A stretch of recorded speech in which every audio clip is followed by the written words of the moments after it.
Queridos irmãos e irmãs,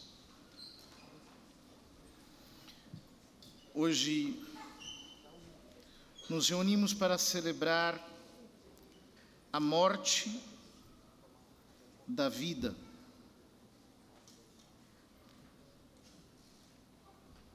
Deus é luz e nele não há trevas. São João, no prólogo do seu evangelho, diz que ele era a vida, e a vida era a luz dos homens. E a luz brilha nas trevas, mas as trevas não a receberam.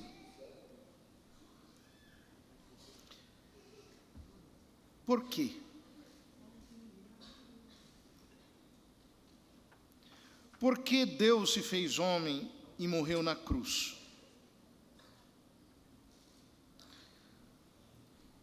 Porque este foi o único modo pelo qual ele resolveu um dilema inteiramente divino.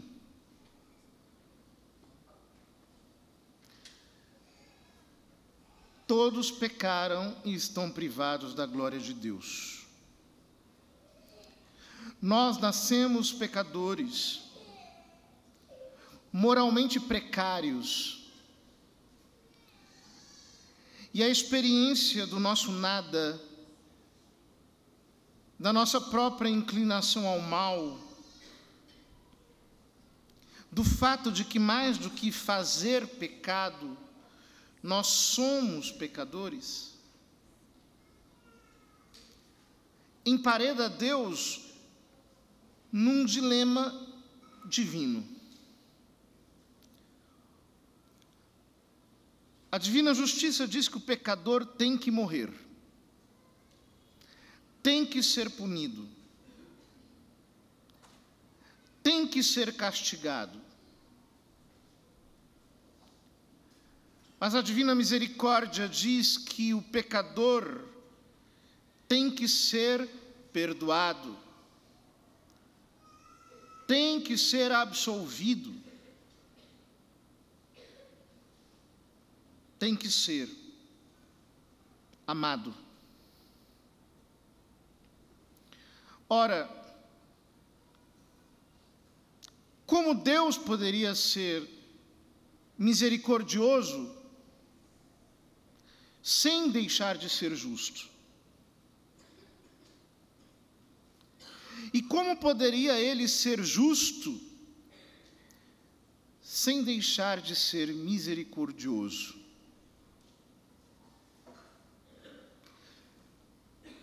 Não há alternativa. Ele, então, decide inventar um modo de nos salvar. Ele assume a natureza humana, ele se faz homem para assim, em nome de todos os homens, ser punido em nosso lugar. De tal modo que São João diz que ele é a vítima de expiação pelos nossos pecados. Ele é a vítima de propiciação pelos nossos pecados. Por isso o mistério da paixão do Senhor, da sua morte, nos faz contemplar o horror do que é o pecado. Um atentado contra Deus, no qual nós, criaturas ínfimas, nos insurgimos contra um Criador sumamente bom para fazermos a nossa vontade. Desprezamo-lo para fazer aquilo que nos interessa, aquilo que de alguma maneira nos agrada. O pecado é um ato de suma injúria ao sumo Deus. O pecado é um ato de rebelião contra o melhor dos senhores, e por isso é um abismo de iniquidade, pelo qual nós não podemos fazer nada. Quanto mais passa a nossa vida, mas nós olhamos para trás e vemos um rastro de pecado, que diante de Deus permanece sempre atual, porque Ele é eterno. Nós usamos como armas contra Deus as criaturas que Deus mesmo nos deu. Nós chamamos um Deus para uma guerra utilizando aquilo que é dele. Este é o pecado. Mas o homem carnal é leviano. Considera que o pecado não é nada demais. É apenas uma falha, é apenas um erro como qualquer outro, uma espécie de imprecisão ortográfica, ou mesmo uma invenção criada pelos homens.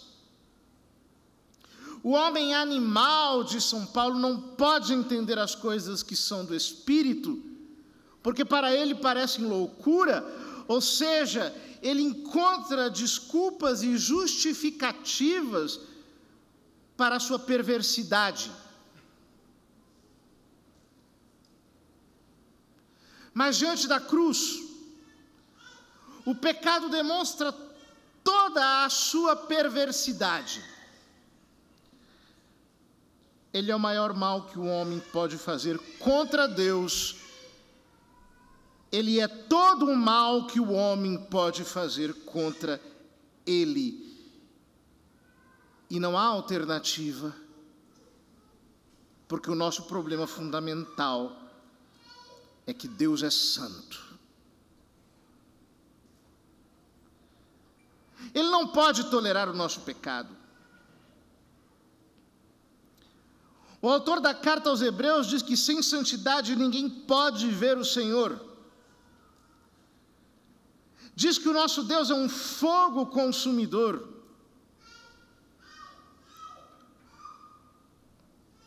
Ora, queridos irmãos,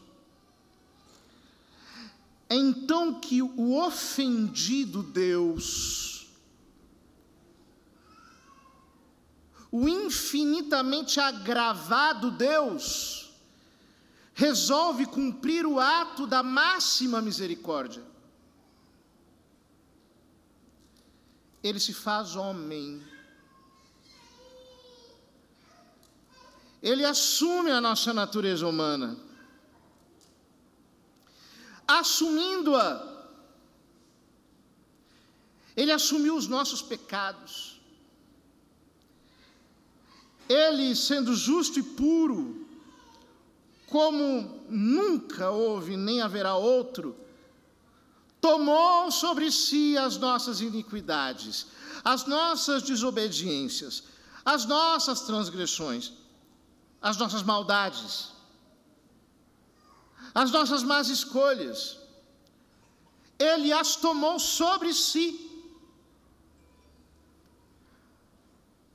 E junto com o pecado, chamou sobre si o castigo que justamente lhe pertence de maneira intrínseca.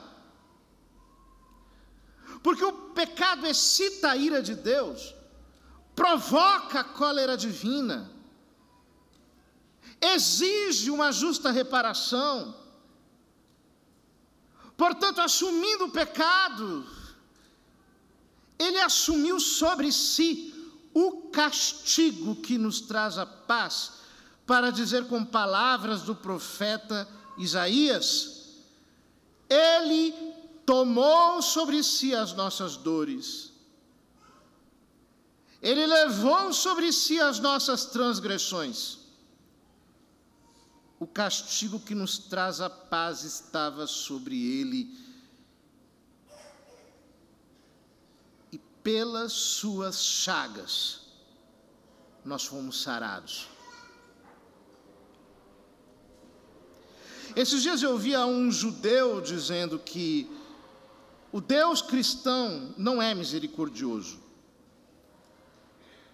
justamente porque Ele exigiu uma obra de justiça, que foi o sacrifício de Cristo. A verdadeira misericórdia seria simplesmente esquecer e apagar isso.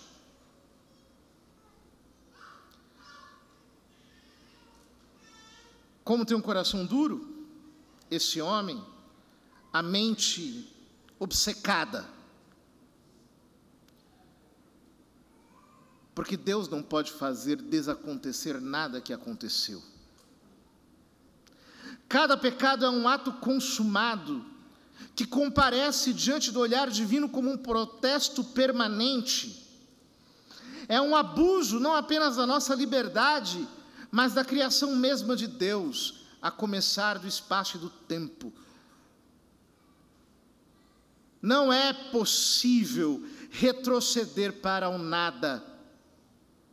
E, portanto, não há como ser misericordioso sem cumprir toda a justiça. E é o que ele faz. É em Cristo que o castigo do pecado é descarregado, com a força de um trovão. Ele se torna um sacrifício vivo, que se entregou por todos nós, armado apenas de amor, não poupou nada do seu ser até o fim, totalmente vestido de silêncio, com um manto de dor. Ele apenas tomou o castigo que era merecidamente destinado a todos nós, e como vítima de todos nós, como vítimas da nossa ingratidão, como vítima da nossa obstinação, ele não abriu a boca, ele não reclamou, ele não protestou. Como um cordeiro levado ao matadouro, nele não havia beleza nem formosura, ele simplesmente, como um cordeiro, se entregou. Foi açoitado, flagelado, coroado de espinhos, foi vítima de troça, de escárnio, de todo tipo de sofrimento moral. Ele, o santo, tomado por pecador, por réprobo, ele toma a cruz e a carrega aos ombros, levando ele mesmo o instrumento da sua execução. Os homens fizeram com Deus encarnado o mesmo que as crianças perversas fazem com um bichinho, a quem vão torturando até que morra. Pelas vielas de Jerusalém o vão conduzindo, e ao olhar para o lado, a única coisa que encontra são homens armados com um sentimento de condenação e ódio. Ele está só. Ele é o único solitário. Ele assume a culpa da humanidade inteira sozinho sobre ele.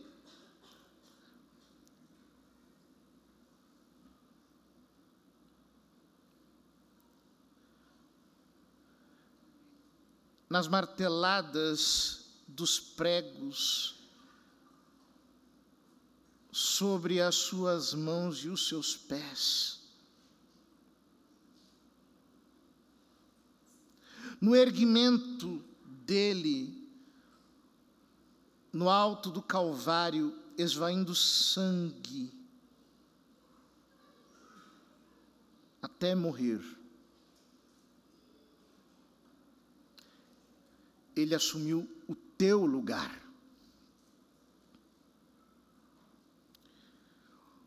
O meu lugar.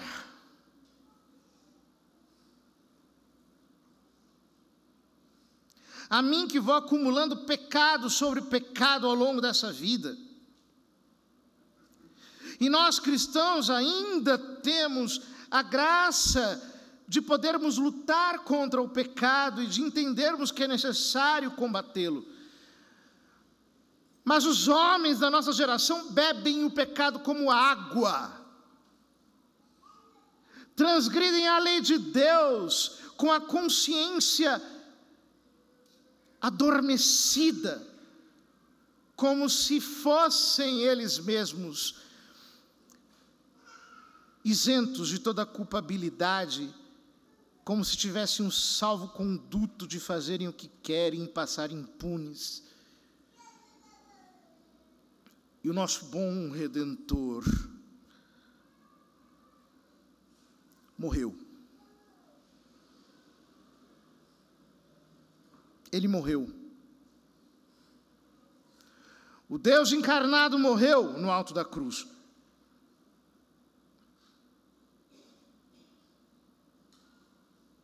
O Deus encarnado morreu.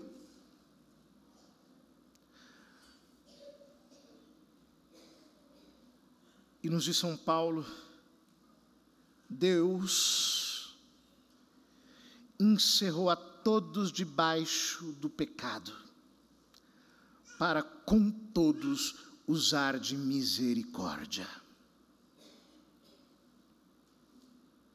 Ele não poupou seu Filho, Ele castigou em Cristo as nossas culpas, realizando uma admirável troca. Com Ele o Senhor executou a sua justiça, para conosco poder usar de misericórdia. Sobre Ele descarregou a sua ira, para sobre nós descarregar a sua indulgência, o seu perdão, a sua salvação. E a única coisa que Ele nos pede é que nós creiamos nele, que nós entregamos a nossa vida a Ele. Como nos diz São Paulo no final do 2º capítulo da carta aos Coríntios, Ele é a nossa sabedoria, Ele é a nossa justificação, Ele é a nossa redenção, Ele é a nossa santificação.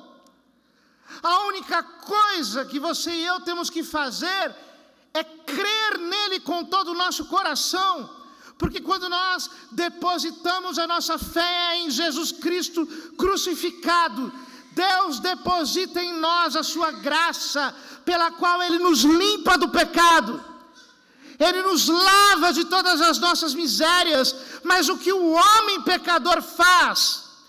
O homem pecador ignora a cruz.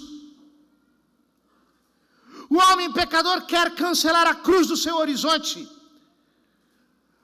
O homem que assumiu o pecado como seu estilo de vida, zomba da cruz em cada carnaval, em cada evento de protesto de qualquer minoria, zomba de Deus, ainda que São Paulo diga na carta aos Gálatas, de Deus não se zomba. O homem dos nossos dias cai na sentença condenatória da carta aos Hebreus. Aquele que pisa com os seus pés o sangue da redenção não encontrará outra salvação.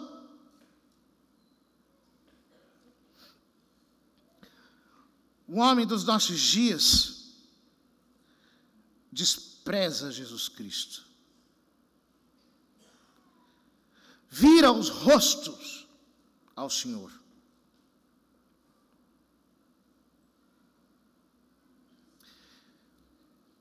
É impressionante como a nossa geração facilmente se comove com a morte de um animal.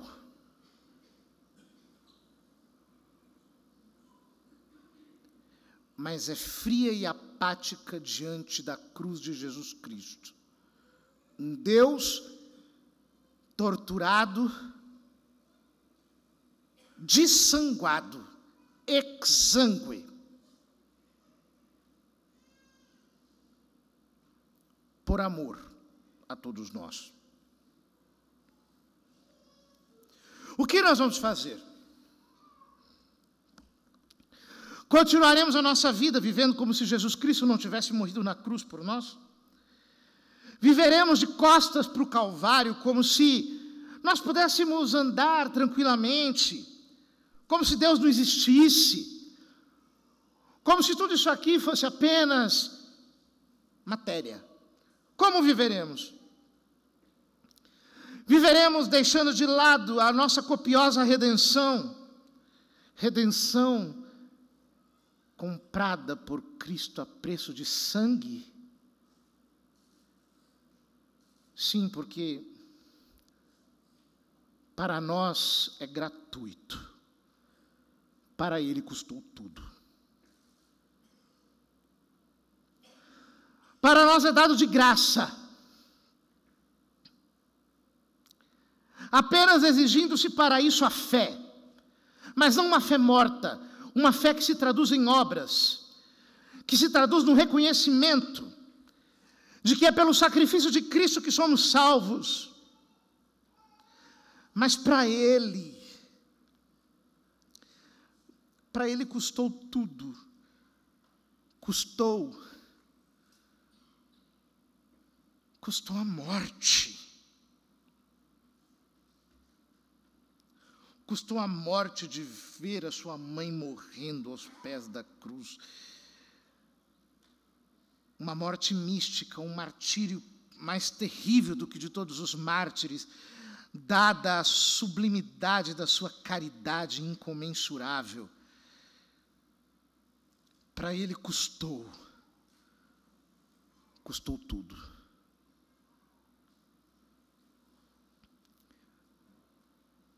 Se você ainda não se converteu, ainda há tempo. Não há outro Salvador, não pense que haverá outra redenção. Talvez você esteja andando por aí um pouco displicente, sem pensar em Jesus Cristo, tratando-o como um homem importante, um líder iluminado. Não. Em nenhum outro há salvação, porque debaixo do céu nenhum outro nome há dado entre os homens pelo qual possamos ser salvos, é só através dele.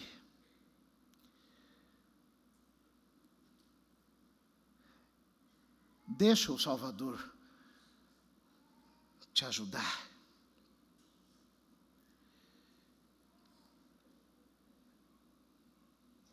Deixa o Redentor te resgatar, deixa Jesus Cristo trazer aquilo que te falta, copiosa redenção. Não despreza mais ao teu Redentor, volta para Ele. Considera a sua redenção como o maior de todos os benefícios que se podem receber. Em troca dela, considera tudo como nada. Volta para Cristo. Eu não sei quantos dias ainda te restam. Se você, dentro de alguns dias, terá de comparecer ante o tribunal, diante do qual ninguém é justo, a não ser que seja justificado pelo único justo que é Cristo. Quanto tempo desperdiçado com jogos, diversões, contentamentos, com criaturas falhas, cheias de defeitos. Quanta vida jogada fora. Volta logo. Talvez essa seja a última chance. Entrega a tua vida a Cristo, porque Ele entregou a vida dele por você.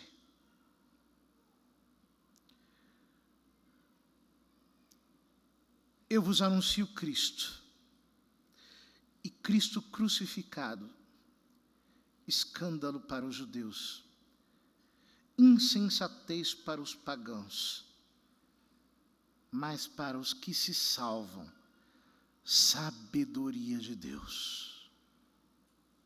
Aos pés da cruz ninguém é nada. Eu não sou nada. Não sou eu que me salvo. É Ele. Eu não tenho esperança nenhuma em mim. Toda a minha esperança vem dele, vem da cruz, vem do sacrifício dele, da morte dele. Eu sou salvo pelo sangue. Eu sou remido pelo sangue. Eu sou resgatado pelo sangue. É pelo sangue. Foi a preço de sangue. Não por mim. Que as nossas esperanças humanas todas morram neste dia junto com Cristo. E que nós entendamos que o que nos salva não é o que a gente faz, mas o que nos salva foi o que Ele fez.